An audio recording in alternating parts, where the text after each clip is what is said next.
La Torah, les mitzvot, c'est l'antidépresseur.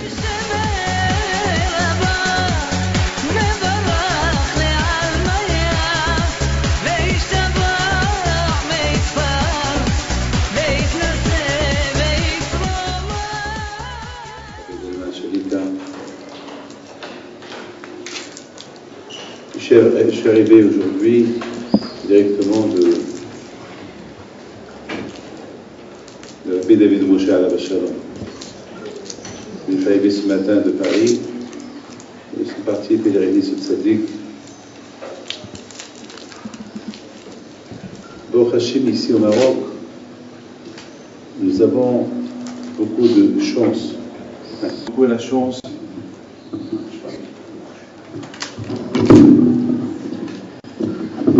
d'avoir des tzaddikim. Je pense que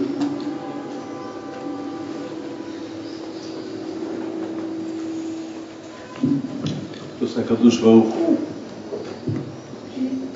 il a donné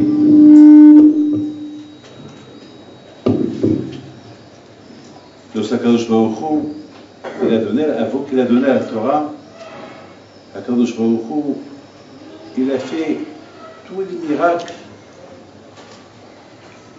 par l'intermédiaire de Moshe Rabbeinu. Alors qu'il aurait pu faire tous les miracles tout seul, sans l'aide de personne. On voit qu'Akadosh Baruch Hu, il a compris, il sait qu'en Israël, le peuple juif, ils ont besoin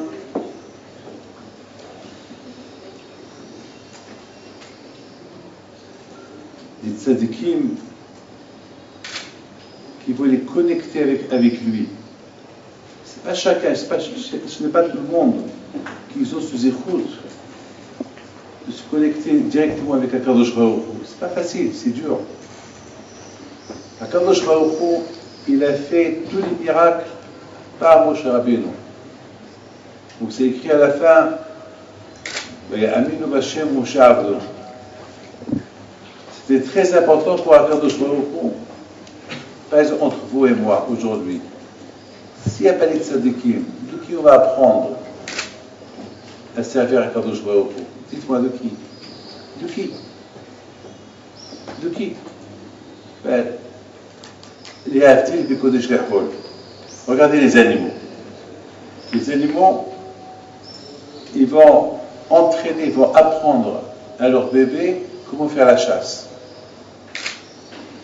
Et pendant 1 an, la maman, elle va apprendre à ses enfants comment faire la chasse. Sinon, c'est impossible. Sinon, c'est pas possible que ce bébé animal, un jour, il va pouvoir savoir comment faire la chasse. De même pour nous avec Akadosh Baruch Hu. Akadosh Baruch Hu, il a voulu que tous les miracles qu'il a fait, ils se sont faits par Moshe Rabbeinu. Et Moshe Rabbeinu, alav shalom, chaque fois lorsqu'il faisait quelque chose, il disait, je fais ça au nom d'Hachem. Il associait à Akadosh Baruch Hu parce qu'il savait que lui c'est rien qu'un shliach, lui, c'est rien qu'un messager, lui, c'est bien de Akadosh Baruch Hu. Donc c'est la raison à voter pourquoi ici, au Rachim, ici, vous avez un grand zérout. De temps en temps, vous pouvez aller se recueillir vers le tzaddik et prier là-bas, surtout à la vache à vélo d'après ce que j'ai vu, ça fait 900 ans.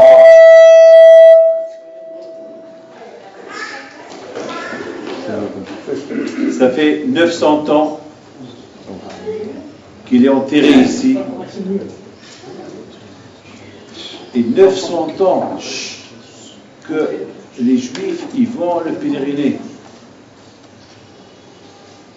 Et sa place est toujours là-bas. Je n'ai pas d'honneur, j'ai fait ce voyage spécialement pour aller les pèleriner. Et bien sûr, pour aller pèleriner aussi, mon grand-père de Shalom, mais pour vous dire, c'est ça le écart. Vous savez, à Botaï, que nous sommes encore tout frais 2 semaines après Matan Torah. Matan Torah, là aussi, on voit que Hakadosh Baruch Hu, il aurait pu donner la Torah directement lui-même à Am Israël. Mais on a vu que là aussi, Hakadosh Baruch Hu, il a mêlé Moshe Rabbeinu. Moshe Rabbeinu aussi était là. Moshe Rabbeinu aussi était là. On a vu qu'Hakadosh Baruch Hu, chaque fois, il dit à Moshe Rabbeinu, va et dis au Bnei Israël, dis-leur, voilà la mitzvah qu'il faut faire, voilà ce qu'il faut faire, voilà ce qu'il faut faire, voilà ce qu'il faut faire. Donc voilà aussi, à Matan Torah, à Kadosh Baruch Hu, parce que s'il n'y a pas Moshe Rabbeinu, s'il n'y a pas les tzadikim qui vont enseigner la Torah à Israël, qui va nous enseigner la Torah? Là aussi, on a vu que chaque fois Kadosh Baruch Hu, il dit à Moshe Rabbeinu, monte chez moi, descends, il descend, parle au peuple, encore il appelle, monte chez moi, viens, je vais te dire. Et après il lui dit, va chez le peuple. Là aussi, on a vu un message pour les rabbanim, que eux, ils sont là, quand je me retrouve, il a mis les rabbanim, pour qu'ils sont entre eux et Akadosh Baruch Hu. Ça veut dire, à Botaï, la Emouna, qu'un juif, il va arriver un jour à avoir Akadosh Baruch Hu, et ne peut pas avoir lieu s'il n'y a pas les rabbanim qui sont au milieu, s'il n'y a pas les tzadikim qui sont au milieu, c'est impossible. C'est impossible. Par exemple, je voudrais vous raconter quelque chose. Hier, à Paris, je recevais des gens, et une femme qui rentre, et cette femme, elle me dit, était toute souriante, toute contente, parce qu'il y a 2 mois, chez Bishmor, elle avait une grave maladie. Et pour son âge, c'était très grave ce qu'elle avait. Très très grave. Et la pauvre était, puisqu'elle a été, je me rappelle, elle était dans un état lamentable il y a quelques temps. On va bien être Fadei, qu'est-ce que. Je lui dis, madame, tellement qu'elle a pleuré, je lui dis, lève-toi. J'avais un secrétaire dans le bureau. Je lui dis, tiens, embrasse-le. Tiens. Embrasse-le, au moins, madame, lorsqu'elle a vu ses photos, encore elle a commencé à pleurer. Et j'ai commencé à dire, regarde cette femme-là, elle embrasse la Sefer Torah. Est-ce que c'est la Sefer Torah? C'est quoi la Sefer Torah? Elle embrasse, on dirait qu'elle est en train de voir un tzaddik devant elle, on dirait qu'elle est en train.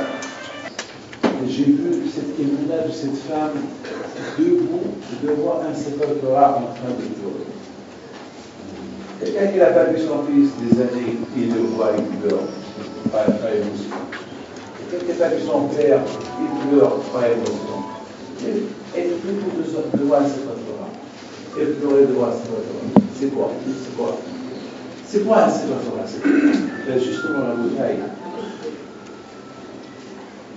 Justement la bouteille de Sefer Torah, pour que cette femme-là, elle se mette debout et pleurer devant un Sefer Torah, ça prouve déjà qu'il y a déjà une base. Elle a été monade dans son cœur. Sinon, je vais vous raconter une autre chose. Il y avait quelqu'un qui, là, il s'était arraché les cheveux, il a commencé à faire des bêtises.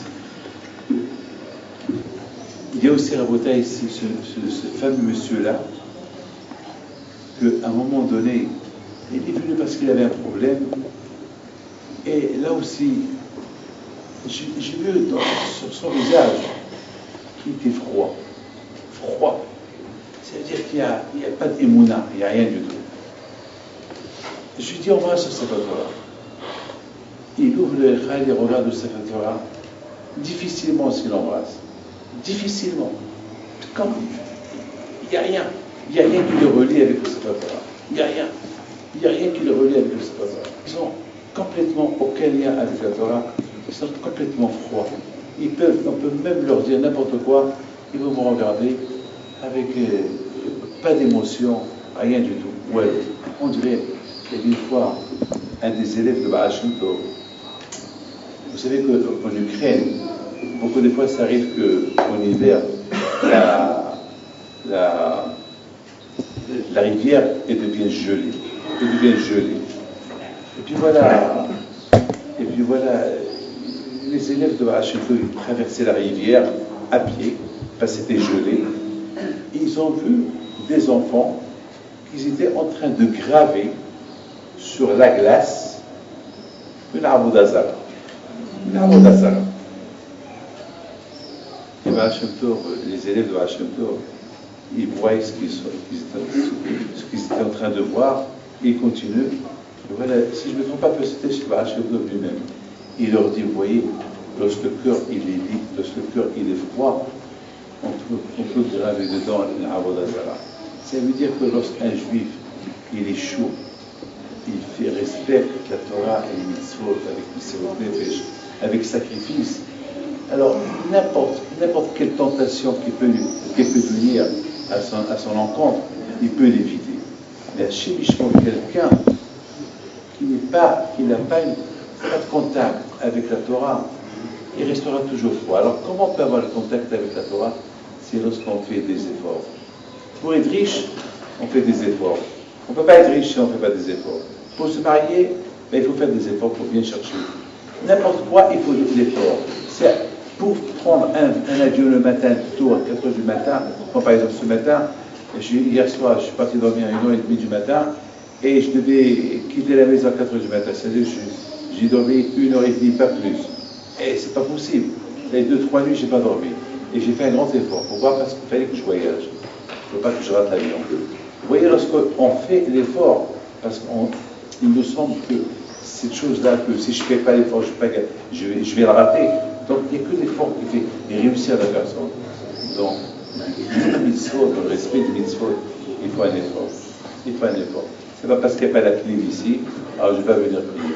Ce n'est pas parce qu'il n'y a pas la clim, je vais venir étudier. Non, c'est deux choses. L'effort. Comment ils ont fait les parents? Ils avaient la clim, vous n'avez pas la clim. Et c'est comme ça, l'effort. Les amis, lorsqu'on ne fait pas l'effort dans les mitzvot, alors là, on devient froid. Et tellement qu'on devient froid, je crois qu'on peut dire n'importe quoi, on peut penser n'importe quoi, il n'y a rien qui va, pour être un bon juif chaud, dans le respect des mitzvot, il doit avoir le corps chaud, il doit avoir vraiment le corps chaud, il doit avoir le corps chaud, il faut faire des efforts. Je voudrais vous dire une chose. Quelle est la différence entre cette femme que lorsque je l'ai montré il y a un mois et demi, le Sefer Torah, elle a commencé à pleurer, et ce jeune homme-là, que lorsque je lui ai montré le Sefer Torah, il est resté froid. Écoutez bien. Écoutez bien ce que je vous raconte. Ce jeune homme-là, il a fait la yeshiva. Écoutez bien.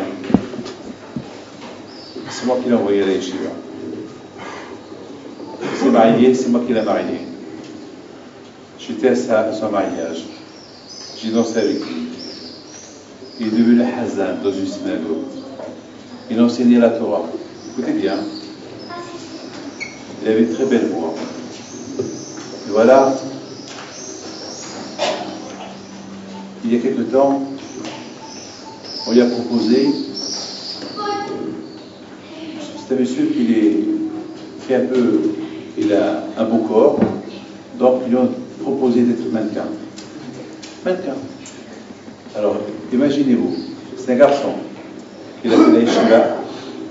Sa femme, elle est à la caisse. C'est un monsieur qui est dans la Torah. Et finalement, il commence à déraper. Et on lui propose d'être mannequin. On lui donne une grosse somme d'argent, 50 000 euros. Il est devenu comme un aveugle par l'argent. Et il leur a dit, quand vous voulez que je commence à travailler pour vous, et on dit, il y a un show le samedi, la veille de Shavuot. Et ils lui ont proposé de venir. Il était comme un fou. D'un côté, c'est Shavuot. Et voilà, son copain lui dit, mais tu sais, tu peux marcher à pied. Qu'est-ce qui va se passer? Et bon, tu vas prendre des photos, tu vas t'habiller, et tu vas faire un défilé. Tu peux respecter dans ta fête. Il vient me voir.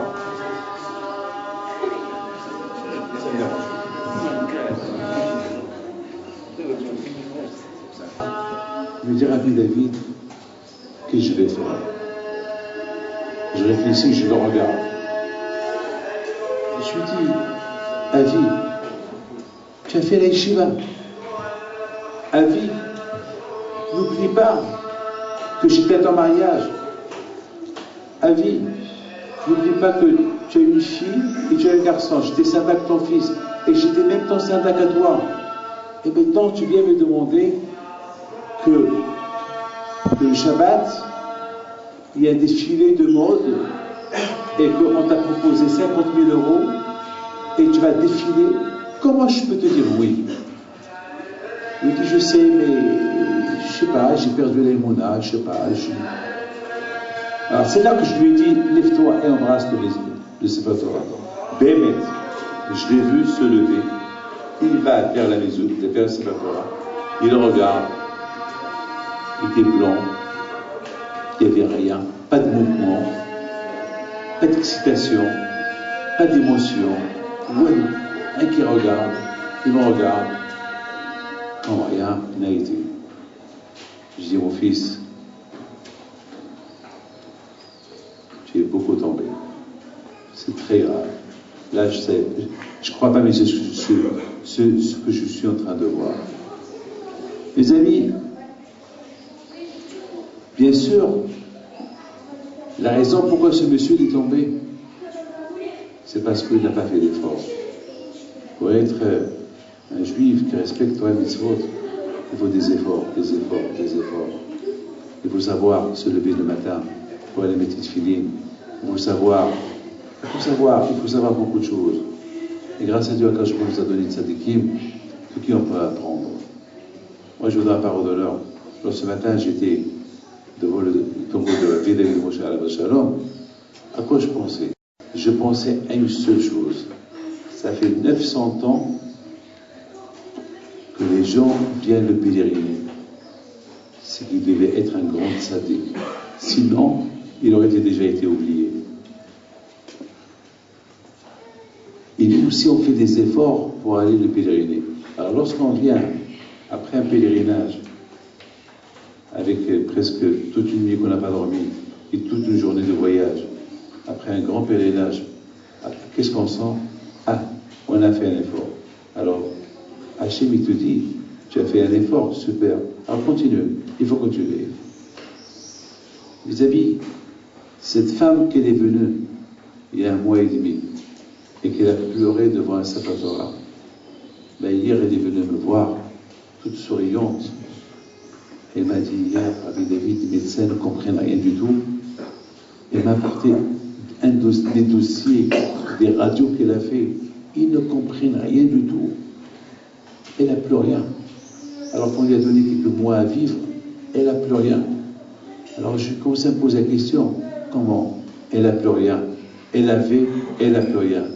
Eh bien justement, l'émouna qu'elle avait, cette émotion qu'elle avait il y a 1 mois et demi, lorsqu'elle s'est mise devant un Sefer Torah, en train de pleurer, elle a créé en elle-même, vous savez comment l'émouna c'est une création, on crée l'émouna en nous, c'est comme un mouvement, voilà, je fais un mouvement, voilà, je bouge mes mains, c'est ça l'émouna. L'émouna, il faut que ça soit constant, il faut la continuer, la ramer, la continuer, c'est ça. On a reçu la Torah Shavuot, il faut qu'il y ait une suite. On écoute un cours de Torah, il faut qu'il y ait une suite. Il faut que cette femme-là, elle a pleuré pendant quelques secondes, il y a 1 mois et demi, le Vadaï, ces larmes-là, c'est des larmes de Emouna. C'est des larmes de Emouna. C'est que la Torah est déjà ancrée en elle. C'est que cette femme-là, elle a dû faire tout le temps des efforts, et des efforts. L'effort, elle aide la personne à réussir là où il met ses mains. Que ce soit dans le business, dans le commerce, dans le judaïsme, dans la Torah, dans n'importe quoi. Et là, mes amis, je voudrais vous dire quelque chose. La parasha de cette semaine, elle s'appelle Be'alotra. C'est quoi le mot Be'alotra? Be'alotra, ça veut dire c'est l'effort. Be'alotra, ça veut dire que bête. Be'alotra, ça veut dire que l'homme, il doit toujours savoir faire un effort. Vous savez que pour allumer la menorah, il y avait, comment ça s'appelle? Il y avait des madrigotes. Il y avait des escaliers pour monter, allumer la menorah. Et pourquoi on avait besoin des escaliers? Puisque la menorah était très haute, on pouvait construire une menorah aussi. Pourquoi des escaliers? Eh ben, les escaliers, ça veut dire c'est symbolique qu'il faut, dans le service d'Hachem, il faut toujours progresser d'un escalier à l'autre, monter, des efforts. C'est ça, ben, à l'autre état. Je voudrais vous poser une petite question. Et c'est une question qui est un peu bizarre. Je l'ai lu cette semaine. D'après vous, quelqu'un qui veut faire un costume, quelqu'un qui veut, il va chez le tailleur, il prend le tissu, ou pas, il prend le tissu, et le tailleur lui dit, dis-moi, comment tu veux le costume croisé, tu veux cintré, quelle couleur tu veux, combien de boutons tu veux, voilà. Et après, une fois qu'il s'arrange, le tailleur, il fait le costume, ou pas? Mes amis, je voudrais simplement vous dire une chose. La Torah, elle aurait dû nous parler de la menorah. Ça veut dire, Vezema'as la menorah, voilà, avoir une menorah au Beth Amikdash, voilà comment elle doit être, la menorah. Et après, la Torah, elle va dire à Aaron HaKohen, Aaron, maintenant que tu as fait la menorah, tu vas l'allumer. On ne va pas nous parler allumer la menorah, et après on nous parle comment la menorah a été faite. Attends, tout d'abord, comment la menorah a été faite, Miksha, d'un seul bloc, et après la Torah nous parle, maintenant qu'elle est faite, tu peux l'allumer. Or la Torah nous parle le contraire. Elle nous dit à la Torah, l'allumer, et après la faire. Attends, c'est pas possible. Si moi je veux faire un costume, tout d'abord, avant, déjà, il y a déjà la façon, on parle déjà, comment ça s'appelle, on parle de la façon pour jouer, et après, il y a quelque chose qui ne va pas ici dans la... Combien de fois j'ai envie de faire des choses, et combien de fois vous-même vous avez envie de faire des choses. Avant de faire des choses, vous pensez, et après vous faites, passez à l'action. Dans beaucoup des livres de Kabbalah, on dit, il y a Mahshava, le Dibour et le Maaseh. Je pense, Hishafti derachai, comme il dit l'Emelech. Je pense aller, je pense faire. Même dans le business, on pense. Pour habiter, je pense déménager. Je ne vais pas venir un jour chez ma femme, je déménage. Attends, comme ça, je déménage.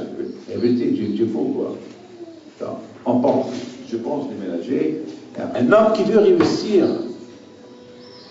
dans le service d'Hachem, vers l'autra et Tanyavot, il faut déjà penser. Penser comment servir un Kadosh Baruch Hu. Voilà, vous voyez maintenant Aaron HaKohen, il allume la menorah. Vous savez, dans le livre Pituchei Chotam, de Rabbi Yaakov Esaïa Alav Shalom, là-bas il explique une chose extraordinaire. Il dit que c'est quoi Vayasken Aaron? Et Aaron, il a fait ce que Hachem lui a dit. Bien sûr qu'il va faire, il pose la question. Et pourquoi Aaron, il ne va pas faire? On dit c'est ça le compliment de Aaron. C'est quoi le compliment de Aaron? Que Aaron, il a fait ce qu'on lui a dit de faire. Mais c'est normal qu'il va faire ce qu'on lui a dit de faire. Pourquoi Aaron va faire le contraire de ce que Hachem lui dit de faire? C'est pas possible. Alors, c'est quoi Vayasken Aaron? Il explique, il dit comme ça, il dit que Aaron HaKohen, il lui dit Moshe Rabbeinu, il dit, hé Aaron mon frère, tu sais, au moment que tu allumes la menorah, aïe, combien tu vas éclairer les mondes, waouh. Et tu vas faire, il y a un cheval, il y a une abondance qui va descendre d'en haut en bas, waouh. Lorsque tu allumes la menorah, tu vas créer des brachot. Et tout ça, Moshe Rabbeinu, il lui dit à Aaron HaKohen. Mais Aaron HaKohen, il allume la menorah, il voit rien du tout. Mais il allume. L'Emouna. Il a l'Emouna. Moshe, mon frère, il m'a dit que pendant que j'allume, je crée une ambiance spirituelle là-haut, et cette ambiance spirituelle là-haut, elle redescend, et va jaillir sur Am Israël, alors il le fait, et c'est ça l'aïmouna. C'est ça le compliment de Aaron. Le shvach, le compliment que la Torah est donne à Aaron, c'est que Aaron, il n'a rien vu, il le fait, il a l'aïmouna. Et c'est ça le bataille. Nous aussi, on n'a rien vu. C'est ça notre compliment, on n'a rien vu. Et on a une grande émouna. Voilà. On ne connaît pas qui c'est la Bédou Moshe, on ne connaît pas qui est, et on a l'émouna. La bataille, c'est ça, Bé'alotra. Bé'alotra est un héros, ça veut dire la pensée. C'est quoi la pensée? Avant d'arriver au ma'asé, avant d'arriver à l'action, l'action c'est peut-être prier par exemple. Je me lève le matin pour venir prier. Alors tout d'abord, pour que je vienne prier, il faut que je pense. Il faut que je pense. Il faut que je me prépare. Et après, je passe à l'action, au ma'asé. Il faut qu'il y ait une préparation. Quelqu'un qui veut se marier. Comme ça, il se marie? Non. Déjà, il pense quelle date il va se marier, il prépare son mariage, il discute à gauche, à droite, voilà comment je vais faire mon mariage, et après, il passe à l'action, il se marie. Ça, Rabotai, c'est ce que la Torah nous apprend. La Torah, elle nous parle déjà de la pensée. Tu veux t'élever au service de HaKadosh Baruch Hu, tu veux t'élever dans les mitzvot qui s'appellent Nero, El Mul Penei Menorah, qui est HaKadosh Baruch Hu. Viens te préparer. Prépare-toi psychologiquement. Prépare-toi même physiquement. Et après, tu peux passer à l'action.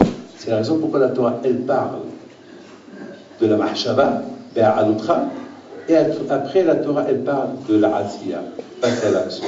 C'est pour ça que la Torah, elle ne nous parle pas comment construire la menorah, et après, elle nous parle qu'est-ce qu'on doit faire de la menorah. Non! On nous parle déjà pour arriver à être un bon serviteur de HaKadosh Baruch Hu. Bema'aseh veut dire que faire, il faut qu'il y ait le machshava, il faut qu'il y ait le pensée. Et ce soir à Botaï, j'ai eu de la peine pour ce garçon-là, dont je vous ai parlé tout à l'heure, qu'après tant d'années à l'Yeshiva, il passe au défilé de la mode et le jour de Shabbat de Matan Torah. Vous savez qu'il y a Shabbat Shuvah, c'est avant Rosh Hashanah, il y a Shabbat Agadol avant Pesach, il y a Shabbat Hamou après Tisha B'Av, et il y a Shabbat de Shavuot, Shabbat de Matan Torah, c'est le Shabbat qui précède Matan Torah. C'est comme ça qu'il se prépare par le Botaï. Malheureusement, il lui manque ce qu'on appelle, dans tout ce peut-être, je vais répéter ce que je veux dire, mais peut-être tout ce qu'il a fait jusqu'à présent, il n'a pas fait avec Mahshava. Il a fait. Parce qu'il y a un but, il y a une limite. Beaucoup de fois, on dit Mitor Shulishma Valishma. On te dit, fais une mitzvah, c'est pas grave, fais-la. Même si tu ne penses pas la faire, même si tu l'as fait, fais-la. Un jour, tu vas bien la faire. Attends, il y a une limite. Pas tout le temps. Attends, il y a une femme qui vient chez moi, je lui dis, mais David, mon mari, il m'insulte tout le temps. Alors, il m'insulte tout le temps, il m'insulte. Alors, une fois, je lui dis, bon, c'est pas grave, il est là, pardonne-lui. À un moment, elle me dit, Rabbi David, mais ça fait 30 ans d'insultes, jusqu'à quand? Ça y est, ça suffit. Basta, ça y est. Une fois, deux fois, mais 30 ans, il n'a pas l'air de vouloir s'arrêter. Un jour, il faut savoir. Mais vous savez, Mitor chez le Lishma, Balishma, c'est bien, c'est vrai. Mais il faut que Mitor chez le Lishma, même que tu fais la chose sans le penser, un jour, si tu veux, tu arrives. Parce qu'il faut. Mais si tout le temps tu n'arrives pas, il y a un problème. C'est parce que tu ne veux pas. Tu ne veux pas faire un travail physique, un travail de toi. Mes amis, je voudrais, mes amis, vous dire quelque chose que j'ai jamais voulu dire. Ici au Maroc, je viens une fois par an pour les loulets de Rabbi Hinti de Alav Shalom. Mais sachez une chose, si je pouvais habiter au Maroc, je l'aurais fait. Si je pouvais construire une yeshiva au Maroc, je l'aurais fait. Si je pouvais apporter tous les yeshivot que j'ai dans le monde et je les ai fait installer au Maroc, je l'aurais fait. Je ne peux pas imaginer, mes amis, la richesse spirituelle qui est ici au Maroc. Mais vous ne pouvez pas imaginer. conduit et un tzaddik il est là. On conduit et un tzaddik il est là. On conduit et un tzaddik il est là. Et un tzaddik il est là. Et un tzaddik. Mamash, on est entouré de tzaddikim. On est entouré qui ne peut que nous aider à progresser dans l'arbre de Hachem. Alors je vous pose une question. Alors qu'est-ce qui se passe? Pourquoi malheureusement c'est le lot de tous les tzaddikim qui sont au Maroc? Avec tous les tzaddikim qui sont au Maroc, il y a une faiblesse dans l'aïmouna. On a l'aïmouna, je ne dis pas qu'on a, mais il y a machou, il y a, on n'est pas,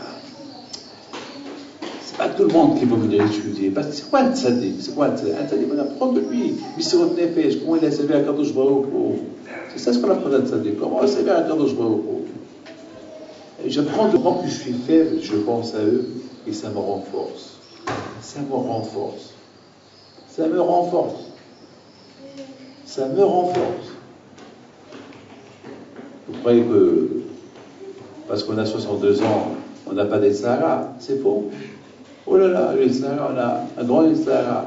Il est fort, très très fort. Et bon Hachem, Baratit Sahara, Baratit Torah Tamid. Bon Hachem, il y a la Torah qui élève. Il y a la Torah qui élève. Et c'est la raison, la bouteille.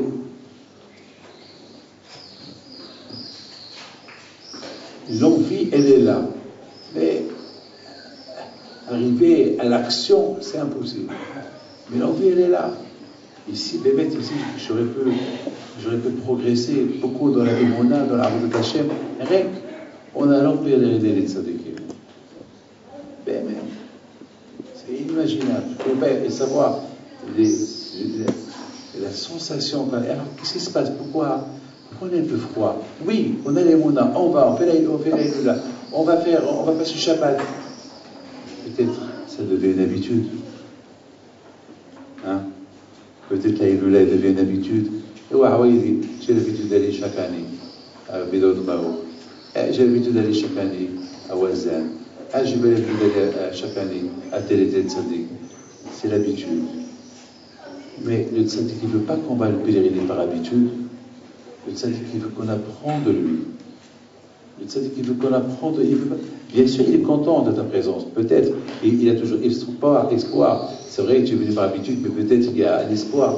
Mais quand même, les tzaddikim, ils veulent qu'on apprenne de lui. Ils veulent qu'on apprenne d'eux. Ils veulent qu'on... Vous savez, hier soir, il y avait Achnasat Sefer Torah.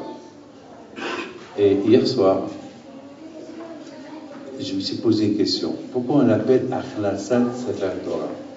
Il y avait Daniel Lafayette qui était avec nous hier soir. Je me suis posé une question. Pourquoi on l'appelle Achnasat Sefer Torah? C'est quoi Achnasat Sefer Torah? Faire rentrer le Sefer Torah. C'est quoi? C'est quoi le mot Achnasat Sefer Torah? Et c'est quoi cette coutume qu'on laisse quelques lettres qui ne sont pas remplies et en public on va les remplir? C'est quoi ça? C'est quoi? C'est quoi? Mes amis, Achnasat Sefer Torah, ça veut dire que je fais rentrer le Sefer Torah en moi. Vous avez compris? C'est ça le mot. Achnasat Sefer Torah. Je fais rentrer le Sefer Torah en moi. Je le fais rentrer en moi. Et c'est la raison, la bouteille, que le Sefer Torah, c'est pas symbolique. Aujourd'hui, ça devient à la mode. Tu l'as fait un Sefer Torah, et tu l'as fait un Sefer Torah, et tu l'as fait un Sefer Torah. Vous savez, aujourd'hui, je refuse les gens qui me donnent. J'ai plein, j'ai 7, 8, 9, 10, et je les distribue. Aujourd'hui, ça devient à la mode. C'est bien, c'est pas une mode. Shalom, c'est bien d'écrire un Sefer Torah. Mais le but du Sefer Torah, c'est pas écrire un Sefer Torah à la mémoire de mon père, ou à la mémoire de ma mère, ou pas pour la santé de tel et tel, ou bien parce que je vais faire un Sefer Torah. C'est bien. Je ne dis pas que c'est pas bien. Mais il faut savoir que le but du Sefer Torah, c'est pas écrire un Sefer Torah et faire Seouda et vendre les lettres. Mais le but du Sefer Torah, il ne faut pas que ça devienne une coutume, une habitude. Le but de Achnasat Sefer Torah, c'est de dire, Baruch Hashem, Kadosh Baruch Hu, il m'a donné l'opportunité d'écrire un Sefer Torah, et maintenant je vais le faire rentrer, pas dans le Echal, mais en moi. En moi, je vais le faire rentrer. Dans mon cœur. C'est ça, Akhnasat Sefer Torah. Au moins. Et c'est ça, Raboutaï, c'est ça, c'est ça, Akhnasat Sefer Torah. Et comment? Alors, ça va aller doucement, progressivement, doucement. Il faut avancer de plus en plus. Il faut faire un effort, et encore un effort, et encore un effort, et encore un effort. Il faut des efforts. Avec des efforts, on va réussir à devenir nous-mêmes un Sefer Torah vivant. Je voudrais terminer avec ce que je vais vous dire maintenant. Je ne sais pas si vous avez entendu parler d'un tzaddik qui s'appelle Rabbi Hanina ben Teradion. Certainement vous avez entendu parler de lui. Lui, à la Shalom, miskin, les Romains l'ont attrapé en train d'enseigner la Torah. Ils l'ont attrapé. Qu'est-ce qu'ils ont fait? Ils ont pris un Sefer Torah, ils l'ont enroulé avec le Sefer Torah, et ils ont commencé à le brûler avec. Et le pauvre, il avait mal, hein? Mais il n'a pas crié. Il souriait. Il faisait des grands sourires. Alors ses élèves, ils lui ont dit, Rabbi, non, Mataroé, parce qu'il avait l'air, il regardait à gauche et à droite, certainement il souriait. Mataroé, qu'est-ce que tu vois? Qu'est-ce que tu es en train de voir là? Attends, hein? Quelqu'un qui est en train de brûler, il est content, il sourit. Maman, qu'est-ce que tu vois? Il leur dit, Otiyot Orchot, je vois des lettres qui s'envolent. C'est quoi ça? Où vous avez entendu des lettres qui s'envolent? Les lettres, ils ont des ailes qui s'envolent. C'est quoi Otiyot Orchot? C'est quoi le mot Otiyot Orchot? Les lettres qui s'envolent. C'est quoi ils s'envolent? C'est quoi le message de Rabbi Hanina ben Teradion, des lettres qui s'envolent? Il y a un message ici. Avant de mourir, il a voulu lancer un message. C'est pas Hassu Shalom, c'est pas de la rigolade ici. Otiyot Orchot, des lettres qui s'envolent. C'est quoi des lettres qui s'envolent? Le message, il est le suivant. Un homme, en tant que juif, qui étudie la Torah, qui respecte Torah et Mitzvot, il faut que la Torah, elle reste ancrée en lui. Il ne faut pas qu'il fasse des bêtises pour que ces lettres-là, ils vont s'envoler de lui. Vous avez compris? Il ne faut pas qu'il arrive une situation de perdre Hashu Shalom Otiyot Orchot. Parce que comme je vous ai expliqué tout à l'heure, un Sefer Torah, un homme, il doit ancrer la Torah en lui. D'ailleurs, n'oubliez pas une chose, que l'homme, il est bâti avec Ramah Hibarim et Chessagilim, 613 membres Even, qui sont l'équivalent de 613 mitzvot. Ça veut dire quoi? Quand je a créé l'homme avec 613 mitzvot, positives et négatives. Donc ces mitzvot-là, ils doivent rester ancrés en lui. C'est ça, Akhnasat Sefer Torah. Il faut tout faire pour que ces mitzvot-là restent collés en toi. Il ne faut pas que tu les perds. Il ne faut pas que tu fais une bêtise pour que ce soit Otiyot Orchot. Vous savez, mes amis, quand est-ce que l'homme, il perd que les lettres, ils s'envolent de lui, rien qu'à sa mort? Avant de mourir, toutes ces lettres-là, toute la Torah qu'il a étudiée, tous les mitzvot qu'il a fait, ils vont sortir de lui pour illuminer le chemin jusqu'à Gan Eden. Mais tant qu'il est vivant, ces lettres de la Torah, ils doivent rester en lui. Il doit tout faire pour les préserver. Attention, ne pas les perdre. Otiyot Orchot, des lettres qui s'envolent, la Torah que tu peux perdre en faisant une Avera, Hashem Yishmor. Parce qu'on dit mitzvah goret mitzvah, Avera goret Avera. Et je pense que c'est ça le message de Rabbi Hanina ben Teradion. Ce message à lui, c'est bien que les lettres de la Torah qui sont, parce que l'homme, il est comme un Echal, c'est la Torah, l'homme. C'est bien qu'à la mort de la personne, ces lettres-là, ces mitzvot qu'il a fait dans sa vie, eux, ils vont sortir de lui pour lui éclairer le chemin jusqu'à Gan Eden. Mais pas dans ton vivant, Hashem Yishmor, fais attention que dans ton vivant, tu perds les mitzvot, Otiyot Orchot, c'est grave. Le contraire, Akhnasat Sefer Torah, je voudrais terminer une belle histoire que je vais vous raconter. C'est une histoire qui s'est passée. L'histoire qui s'est passée à Paris il y a quelque temps. Et pour moi, c'est une très belle histoire, c'est une histoire d'Emouna. Tout à l'heure, je vous ai parlé de Emouna, et je vous ai parlé tout à l'heure que bien on doit à Kadosh Baruch Hu, tout le but, les miracles qu'il a fait au peuple juif, il les a fait par l'intermédiaire de Moshe Rabbeinu. Pourquoi? Parce que Hachem, il veut associer les tzadikim, que les tzadikim représentent à Kadosh Baruch Hu. Aujourd'hui, vous racontez des histoires de tzadikim, celui qui raconte des histoires de tzadikim comme s'il parle de Kadosh Baruch Hu. Parce que comment on peut avoir les mots de Kadosh Baruch Hu à travers les tzadikim? Donc les gens, ils ont vu les miracles qu'a fait Moshe Rabbeinu. Mais de l'autre côté aussi, la Torah. La Torah aussi, qui nous enseigne la Torah? C'est pas Kadosh Baruch Hu. Kadosh Baruch Hu, on n'a pas le droit de l'écouter tout le temps. Ah, le tzadikim. C'est raison pourquoi Kadosh Baruch Hu, il a choisi Moshe Rabbeinu pour donner la Torah par son intermédiaire, pour savoir que les tzadikim, on reçoit aussi la Torah. L'Emouna et la Torah des tzadikim. Écoutez cette belle histoire que je vous racontais. Et c'est l'une des... Pour moi, c'est une très belle histoire de Emouna. Ça s'est passé il y a à peu près la veille de Pessah, il y a à peu près 3 ou 4 mois à peu près. Il s'est passé qu'une fois, il y a une femme qui est venue me voir et qu'elle avait un problème parce que son mari, il avait un problème avec la justice, il fallait qu'il paye une somme d'argent. Et si elle ne paye pas cette somme d'argent-là, il aura des graves problèmes. Le problème, c'est qu'il m'a Bon, on a ramassé de l'argent pour lui. J'ai tout fait. Mais il restait 5 000 euros. Je lui dis, écoute-moi, madame, voilà, tout l'argent que je t'ai ramassé.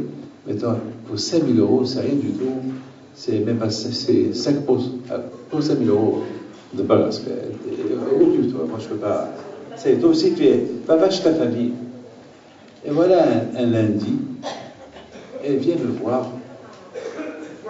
Elle tape à la porte. Et c'était un jour que je ne devais pas recevoir les gens. Elle a insisté, et elle a dit, je reste là toute la journée, il faut que je voie Rabbi David. Bon, je suis sorti. Qu'est-ce que tu veux, madame?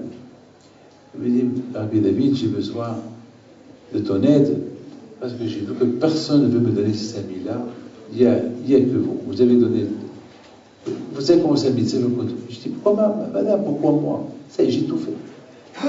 Je me dis, Rabbi David, si vous ne nous aidez pas, l'argent que tu nous as donné, on va commencer à le dépenser, et après on aura des...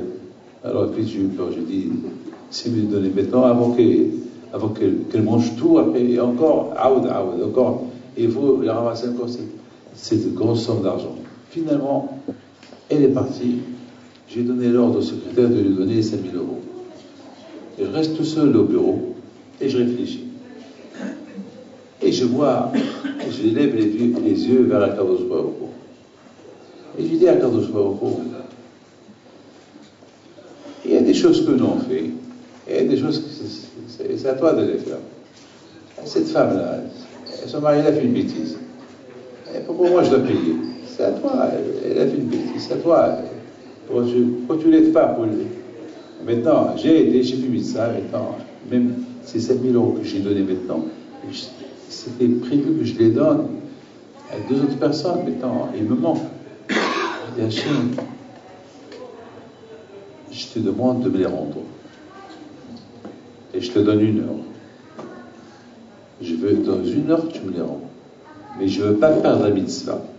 La mitzvah que j'ai fait, je l'ai fait. Ça, je ne veux pas la perdre. Mais je veux que tu me les rends. C'était entre moi et Akadosh Baruch Hu. Il faut avoir les mots à Akadosh Baruch Hu. Lorsqu'on compare Hachem à un papa, on peut lui parler comme ça, comme à un enfant. Il peut se permettre de dire à son père, papa de moi, papa de moi, papa de moi. Pourquoi pas? C'est son père. Le fils à papa. Mais si on est loin d'Hachem, on fait ce qu'on veut. On n'a pas le droit de s'imposer à Akadosh Baruch Hu. On s'impose uniquement si on le considère comme un papa. Mais si on ne le considère pas comme un papa, alors t'imposer, tu ne peux pas. Alors apprends à le considérer comme un papa et tu peux t'imposer. Entre-temps, tu peux prier, pas plus. Et s'il veut te donner, il te donne. Il y a beaucoup de gens, ils sentent que leur prière ne monte pas chez Hachem. Mais qui réfléchissent un peu pourquoi leur prière ne monte pas chez Akadosh Baruch Hu. Mais qui réfléchissent. Pourquoi quand je prie, il n'a rien à faire, il ne veut pas écouter les prières? Pas dès qu'il veut écouter. Mais parce que beaucoup de fois, on demande lorsqu'on a besoin. Beaucoup de fois, on s'éloigne d'Hachem, et rien que lorsqu'on a des problèmes, c'est là qu'on approche. Quand je vois, oh, lui aussi, bon, je vais voir, je vais te répondre. Mais lorsque je vois, que tout le temps, tu es à côté de lui, tu es proche de lui, comme Rabbi Himpi dans la Shalom, comme le Rabbi de Lubavitch, comme tous ces tzadikim à la Tanya, et ils sont près d'Akadosh Baruch Hu. Quand je parle, il les répond tout de suite. Tout de suite, il n'y a pas. Avant qu'ils appellent déjà Akadosh Baruch Hu, alors moi je voulais tenter, je dis à Akadosh Baruch Hu, moi je t'adore, je t'aime, j'ai une grande émouna en toi, je veux que tu me la rendes. L'histoire est terminée, j'ai oublié. Voilà, William Marciano, une heure plus tard, il me dit, Rabbi David, il y a un monsieur qui veut te voir. Je lui dis, écoute, aujourd'hui, je ne peux pas. Il insiste. Je lui dis, je t'en prie. Il dit, oui, je suis fatigué. Et voilà, je vois le monsieur qui rentre. Il rentre. Il rentre, il me dit, je m'excuse Rabbi David, je vous ai langui, ça fait longtemps que je ne vous ai pas vu. Et je voulais un peu discuter avec vous. Je sais que vous n'avez pas beaucoup de temps, mais quand même, grâce à vous, Baruch Hashem, vous êtes en grave. Il enlève sa veste pour s'asseoir. Je dis, oh, celui-là, puis il lui manque que je lui apporte un verre de thé. Bon. Oui, Rabbi David, là je vais être très bref. Mon patron, la semaine dernière, il a fait une belle affaire. Et il a gagné de l'argent. Il m'a donné le marasser. Il m'a dit, voilà ce marasser-là, tu le partages. Ouais, je te fais confiance, tu le partages. Alors, j'ai commencé à calculer. Il y a une heure, j'ai dit ce que j'ai dit. Donc 100% que je m'a écouté. Et celui-là, il va me donner 5 000 euros. Je prends un papier et j'écris 5 000 euros. Et je lui dis, Gilles, ce que tu vas me donner, il est là. Je lui dis, Rabbi David, je pense que vous vous trompez. Je dis, non, je ne me trompe pas, j'ai fait un deal. J'ai fait un accord avec Hachem ce matin, il y a une heure. Donc 100%, ce que je lui ai demandé, il va me le rendre à travers toi. Dis-moi, Gilles, je lui demande, est-ce que tu avais l'intention de venir me voir il y a une heure? Je lui dis non. Et quand tu as eu l'intention de venir me voir, je lui dis il y a une demi-heure. Ah, c'est que c'est Hachem qui t'a mis dans la tête. Alors, je sais ce que tu vas me donner, je l'ai noté là. Alors il dit bon. Il me dit je préfère ne pas voir. Je lui dis pense pas la peine. Il met ses mains dans sa poche.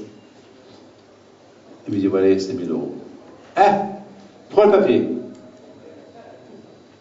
Il prend le papier. Voilà. 5 000. Non, Rabbi David, vous êtes trompé. Parce que je voulais vous donner encore, il me redonne 5 000. Alors là, j'ai dit, aïe. Dommage que j'ai donné 5 000. J'aurais dû donner 10 000, comme ça j'aurais reçu 20 000. Ça veut dire, à bouteille, vous voyez, on a l'émouna, une conviction, l'émouna en Akadosh Baruch Hu, mais une émouna, pas une émouna d'habitude. Awaïdi, il n'y a pas d'Awaïdi, il y a d'habitude. Une émouna shelema. On dit chaque matin, Ali, Ma'amin, Ali. J'ai l'émouna. La émouna, ça veut dire Ani Ma'amin, c'est-à-dire une conviction, une émouna, comme ça. Pour arriver à cette belle émouna à Akadosh Baruch Hu, il faut beaucoup de marshava, be'alutra. S'il n'y a pas be'alutra, s'il n'y a pas une progression, une préparation, tout le temps.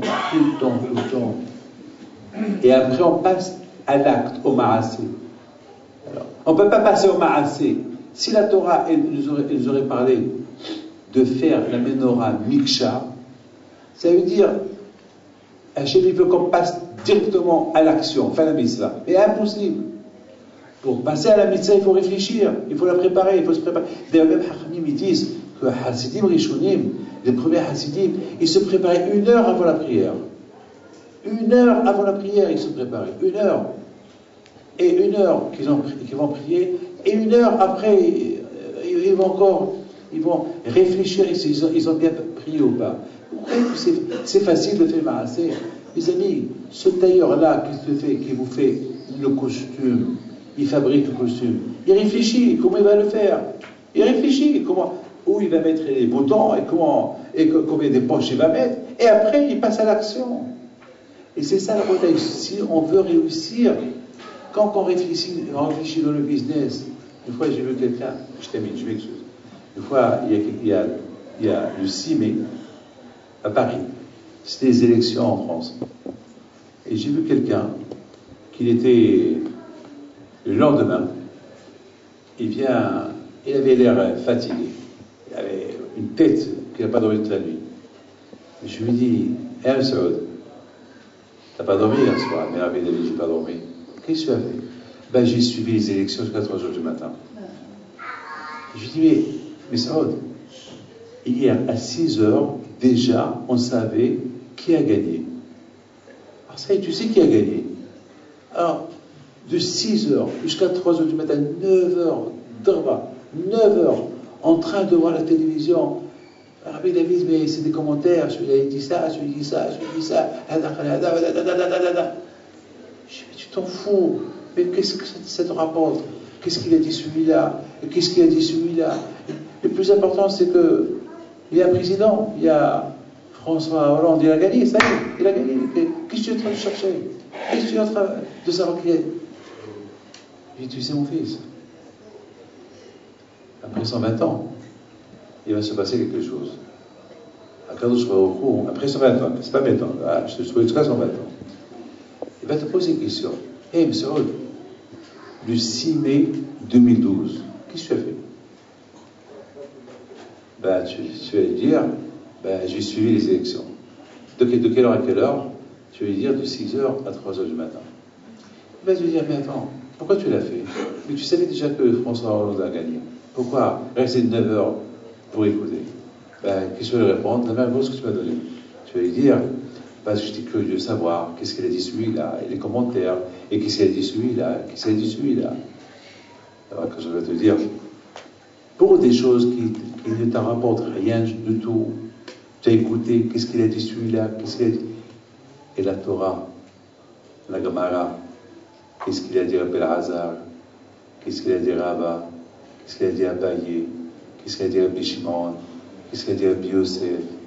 Et après il y a une conclusion. Ça, jamais tu as voulu savoir qu'est-ce qu'ils ont dit pour des choses que tu ne gagnes rien du tout. Tu étais curieux de savoir qu'est-ce qu'il a dit celui-là et qu'est-ce qu'il a dit celui-là. Et pour savoir comment on met tefillin, tu t'es jamais renseigné. Comment on met tefillin, comment on se lave les mains et comment on fait ça et comment on fait ça. On va te dire, ben celui-là il dit comme ça et celui dit comme ça et celui dit comme ça. Alors après il y a une halakha, mais nous on fait comme ça. Et ça jamais tu t'es intéressé. La bataille.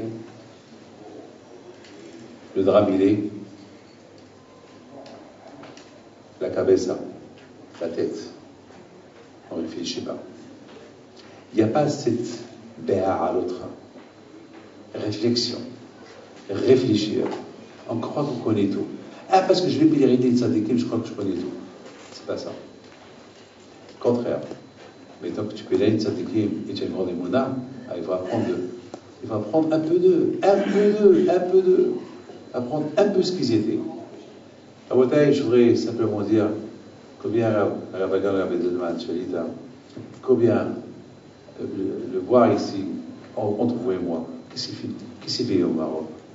Il peut aller en Amérique, en France, mais il a réfléchi. Il a une shtirut, il a un message, il a un travail à faire. Il se sacrifie pour ceux qui sont là. Il réfléchit. Réflexion.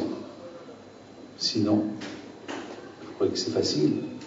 Tout seul, entouré. Et il faut c'est pas facile. Mais à Botaï, la réflexion. On réfléchit. Lorsqu'on réfléchit, on arrive à l'action. Alors c'est quoi? Qu'est-ce qu'elle a fait de Rav Edelman? Sa réflexion, réfléchir pour rester au Maroc et apporter la Torah à la communauté. Ah ben voilà, on voit le Maasé, on voit le travail qu'il fait. Baruch Hashem, beaucoup de gens qui étudient la Torah. Il y a un collègue, il y a un Beth Midrash. Voilà. S'il n'y avait pas la réflexion, il n'y aurait pas eu le Maasé. On dit, sauf Maasé, le Mahshavat et Hila. D'accord? Sauf Maasé. Pour qu'il y ait un Maasé, Vézé Maasé Menorah, Vézé Miksha. C'est quoi Miksha? Lorsque tu fais mitzvah, il faut la faire Miksha. Bimsirot Nefesh, avec tout ton corps. Miksha. C'est pas que tes mains qui la font, c'est pas que ta bouche qui l'a fait. C'est ta tête, c'est ta bouche, c'est tes mains, c'est tes pieds, c'est ton cœur, c'est ta tête, c'est tes poumons, c'est tes veines, c'est tes membres, tout. Comme ça tu l'as fait. Zé Maasé Menorah. Sauf Maasé, Bemahshavat et Hila. Lorsqu'il y a le Mahshava, et tu réfléchis encore une fois, et encore un peu, et encore un peu, et encore. Tu crées l'idée dans ta tête, après tu l'introduis, Dibour, voilà comment je vais faire, après tu passes à l'action. S'il n'y a pas le Dibour et le Mahshava avant le Maasé va se faire mouler. On ne pourra jamais faire une bonne mitzvah sans qu'on l'a bien préparée.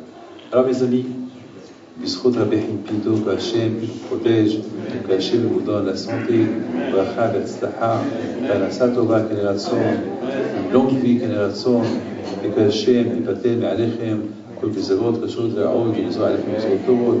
Voilà, simplement, je ne vous oblige pas. Demain matin, Hachem, je serai au cimetière de Pélé Rabbein Pinto, mon grand-père. Celui qui veut venir, on fait là-bas un petit binyan pour prier ensemble. D'avoir la voix. Voilà, demain matin à 9h, c'est demain matin à 9h, après la prière à Hachem, au cimetière ici à Babarakech, comme ça, que son écoute soit avec vous.